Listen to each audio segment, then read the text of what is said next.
महात्मा फुलेंच्या जयंती दिनीच भाजपचे साताऱ्याचे खासदार छत्रपती उदयनराजेंनी मुलींच्या पहिल्या शाळेवरून नव्या वादाला तोंड फोडलंय।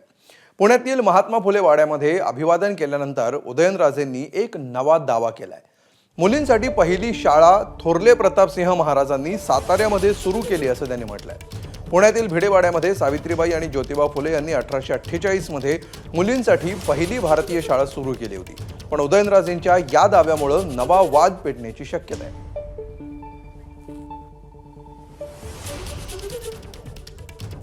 जर स्त्री शिक्षणाचं जर शाळा कोणी चालू केली असावी तर ती थोरले प्रतापसिंह महाराजांनी केली।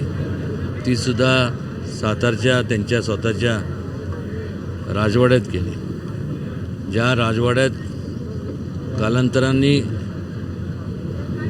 ज्यांनी संपूर्ण या देशाचं संविधान लिहिलं, ज्यांची जयंती आपण साजरी करणार आहोत 135वी, डॉक्टर बाबासाहेब आंबेडकर, त्यांचं प्राथमिक शिक्षणसुद्धा त्याच राजवाड्यात, सातारच्या राजवाड्यात झालं। जर स्त्री शिक्षणाचं जर शाळा कोणी चालू केली असावी तर ती थोरले प्रतापसिंह महाराजांनी केली।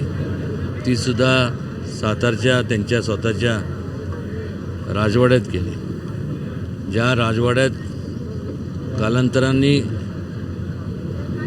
ज्यांनी संपूर्ण या देशाचं संविधान लिहिलं, ज्यांची जयंती आपण साजरी करणार आहोत 135वी, डॉक्टर बाबासाहेब आंबेडकर, त्यांचं प्राथमिक शिक्षणसुद्धा त्याच राजवाड्यात, सातारच्या राजवाड्यात झालं। एबीपी माझा, उघडा डोळे बघा नीट।